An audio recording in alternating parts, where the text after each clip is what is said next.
Aí quando eu olhei, aí está aqui, serra e um martelo, uma relação amistosa e frequente, a serviço da máxima de Fernando Henrique Cardoso, vender tudo o que der para vender. Que até o Fernando Henrique está se remoendo em casa, porque se surpreendeu também ao ler o conteúdo do livro. Tipo assim, fui enganado também. Então, por isso que não sai em defesa, ninguém sai em defesa, nem o Aécio, nem ninguém. Aqui, não é o riso aberto, caricatural, mas um sorriso quase íntimo, derramado para dentro. Observa-se um repuxar dos lábios que expõe os dentes, esgarçam a pele das bochechas e do pescoço.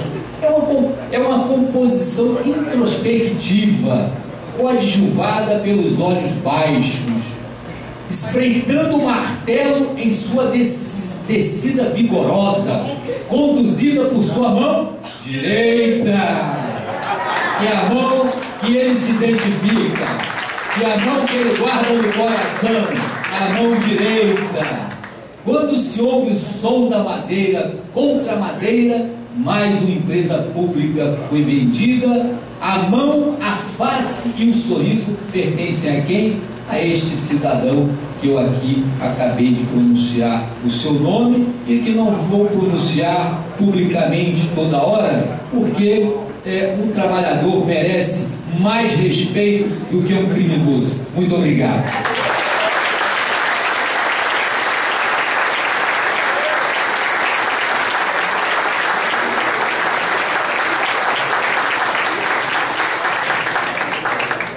O Brasil todo sonha. Eu estou entendendo, eu quero ver a cena, porque ele pediu a CPI. Vai ser um momento histórico. Você está rogando o banqueiro. O Brasil vai parar para ver isso, não vai? Vai ser uma cena histórica. Vou passar aqui ao companheiro deputado estadual do Rio de Janeiro, Gilberto Pomares. Queria, obviamente, venir-se saudar aqui os companheiros da mesa, deputado federal Protógeno. A última vez que nós, pelo menos que eu ouvi, nós estávamos juntos numa outra trincheira de luta, que foi aqui no Rio, durante o movimento dos bombeiros, lutando pela anistia dos bombeiros que estavam reivindicando lá suas melhorias salariais. Para saudar essa companheira que é uma dirigente histórica, não apenas da categoria bancária, mas os trabalhadores aqui do Rio de Janeiro, que é a companheira Fernanda Carizio. Saudar o companheiro, nosso companheiro Almir Aguiar, presidente do sindicato, e através dele saudar toda a categoria bancária por 82 anos de lutas contra a privatização, de luta contra as demissões, de luta contra toda e qualquer forma de opressão sofrida pelos trabalhadores bancários e pelos trabalhadores em geral no Brasil.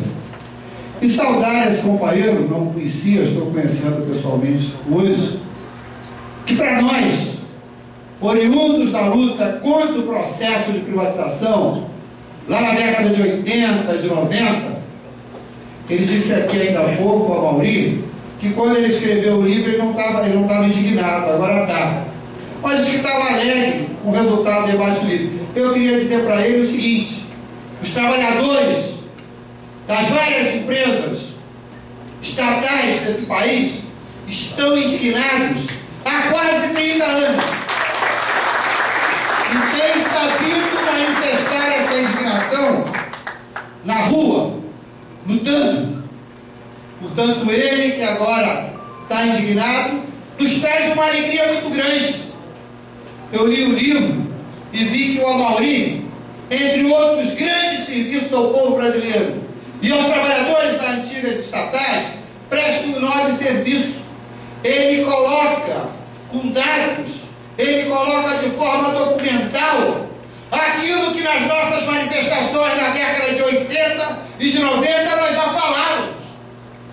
Ele coloca uma coisa importante: que peso teve a mídia nesse país, a mesma mídia que agora tenta desqualificar esse trabalho de defesa da pátria do jornalista Amauri Ribeiro, tentando desqualificá-lo, esquecendo, como disse o deputado Protósio, os prêmios Vladimir Herzog que ele recebeu, os prêmios ESCO que ele recebeu, foi a mesma mídia que tentou desqualificar junto ao povo brasileiro todos os trabalhadores de empresas estatais que estavam em luta.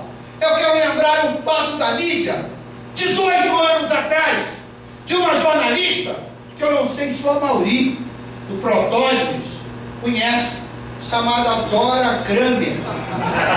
Essa cidadã escrevia no Jornal do Brasil, e em 93... no Twitter, Landau, gente. Em 93, essa cidadã escreveu no Jornal do Brasil, sabe a tela que escreveu, Mauri? Ela acusou os trabalhadores do sistema Telebrás de estarem usando dinheiro público para combater a privatização. Escreveu uma coluna num jornal que muita gente leu e acreditou. E sabe qual era o dinheiro público? PET, dos metroviários que lutou contra a privatização do metrô de Marcelo Alencar, Jardim da CUT, que lutou contra a privatização da CSN. É porque os trabalhadores do sistema Telebrás, da Embratel, da Telé, fizeram assembleias no Brasil todo e aprovaram de doar 1% do seu salário para o sindicato montar um fundo de combate à privatização. Então o dinheiro que ela vendeu para a população como dinheiro público era dinheiro do bolso dos trabalhadores. É assim que a mídia agiu, e foi esse tipo de enfrentamento que nós fizemos. Enquanto isso, como demonstrou o Amauri no seu livro, usavam sim o BNDES não para desenvolver o país, mas para desempregar. Está aí o Gereissati, irmão do Tato Gereissati, grande cardeal tucano, que sempre posou de empresário super competente, que ganhou a Telemar na privatização das telecomunicações, naquele leilão de 29 de julho de 98, quando muita gente aqui estava nas ruas, competente. E ele mostra no livro o que já denunciaram lá. Foi dinheiro não dele, do BNDES, que ajudou a levar a tele. Daí o cidadão chamado Ricardo Serra, que nós estamos nos bancários, que usou indevidamente influência do Previ, Fundo de Pensão dos Trabalhadores do Banco do Brasil, a sua influência no Banco do Brasil, não como usa o presidente Lula nos seus dois governos e agora Dilma, para financiar o desenvolvimento do país, mas para dar carta de fiança ao Maurício de 847 milhões para quem não tinha recursos para bancar a participação na privatização. Então eu quero dizer que o Amauri presta um grande serviço ao colocar documentalmente esses dados à disposição de todos nós. E é um outro grande serviço. Eu estou entre aqueles que acham que o Brasil tem avançado muito. Elegemos o Lula uma vez, elegemos o Lula a segunda vez, apesar do Serra e dos seus apoios, elegemos a Dilma o ano passado. Mas falta mais debate, inclusive de natureza ideológica, de todos nós, para defender, inclusive do ponto de vista ideológico, o projeto que tem sido encarnado no Lula e da Dilma. O debate contra a privatização continua atual. Não estão aí um outro nome, de outra forma, privatizando alguns segmentos. Eu vivi um debate na Assembleia Legislativa, que perdi recentemente, como perdi lá atrás o debate de privatização na minha área de telecomunicações, sobre a questão das OS.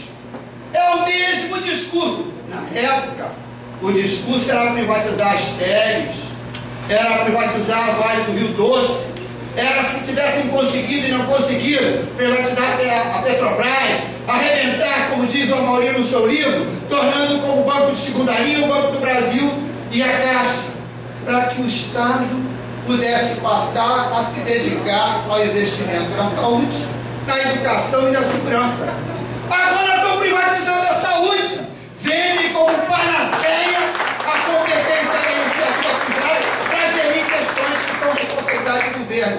Então eu acho que o livro traz um outro grande mérito, a própria exposição do livro, o trabalho que os bancários estão fazendo de ajudar a divulgar o livro, de trazer o Amauri para debate, a necessidade de que cada militante, de cada sindicato, cada militante de cada partido progressista, do meu partido, do partido do Protótipo, de demais partidos progressistas, a gente não pode abrir mão nunca de, junto aos nossos companheiros e familiares, continuarmos fazendo um debate sobre o projeto de nação, sobre o projeto de Brasil, porque a gente tem que ganhar. Eles ganharam a privatização na época porque eles convenceram uma parcela significativa da população, apesar de toda a nossa resistência, de que a privatização era importante.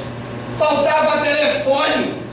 Esqueceram que nós estávamos na fronteira do avanço tecnológico, que logo a seguir jogou o serviço de expansão das telecomunicações lá embaixo.